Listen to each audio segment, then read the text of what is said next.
Lo que encontramos en las muestras históricas de un asteroide.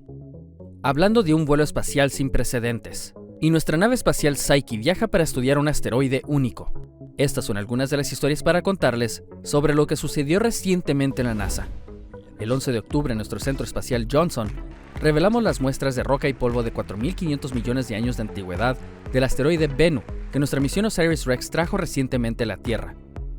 Los estudios iniciales del material de muestra muestran evidencia de agua y un gran contenido de carbono, lo que en conjunto podría indicar que en la roca y el polvo podrían encontrarse los componentes básicos de la vida en la Tierra.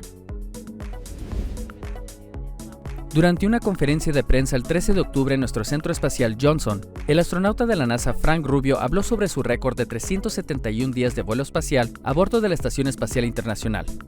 It makes you appreciate how unique our planet is. When you look at our planet and you realize how perfectly it works to keep, all 9 billion of us alive, it's pretty incredible.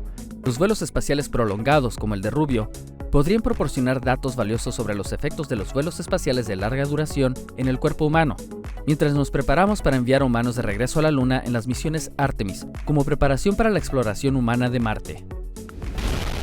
And liftoff. Liftoff of Falcon Heavy and Psyche. También el 13 de octubre, nuestra nave espacial Psyche despegó a bordo de un cohete Falcon Heavy de SpaceX, desde nuestro centro espacial Kennedy.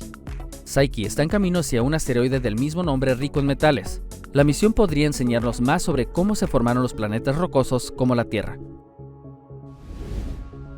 La NASA transmitió la cobertura en vivo del eclipse solar anular del 14 de octubre desde las 11:30 AM, hora del este en NASA Television, el sitio web de la agencia y la aplicación de la NASA.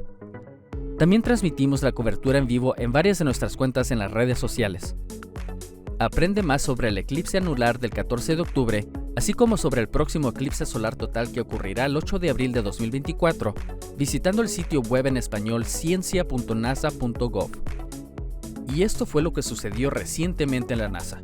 Para más noticias en español, síguenos en la web, en ciencia.nasa.gov.